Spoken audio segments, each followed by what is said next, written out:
অনেক পুরুষ মানুষ আছেন, বাইরে গেলে আলেম আর ঘরে আসলে জালেম। আর এই কথাটা বললাম আমি, দেখবেন একজন পুরুষ, বদমেজাজি অনেক পুরুষ থাকে যারা বাইরে বন্ধুবান্ধব আছে, আত্মীয় স্বজন প্রতিবেশী বলেন, সবার সাথে ভালো বিহেভ করে, ভালো আচরণ করে, ভালোভাবে কথা বলে। সেই লোকটাকে দেখলে বোঝা যায় না যে এই লোকটা এত বদমেজাজি, এত খারাপ।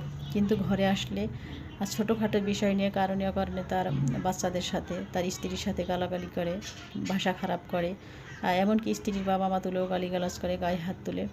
এগুলো অনেক পুরুষের অভ্যাস, খারাপ অভ্যাস।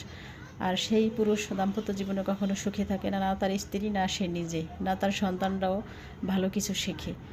এগুলো আসলে একজন মানুষের জন্মগত সমস্যা, পারিবারিক শিক্ষা নাই। ভালো কোনো পুরুষ তার স্ত্রীর গায়ে হাত তোলে না, তার সন্তানদের সামনে গালিগালাজ করে না, অশ্লীল ভাষায়, এগুলো শিক্ষার অভাব। আর এই সব পুরুষ তার স্ত্রীর সাথে দাম্পত্য কোলাহলে সবসময় জড়িয়ে থাকে। এরা মানসিকভাবে কখনোই সুখী না, সুখী মানুষের তালিকায় থাকে না।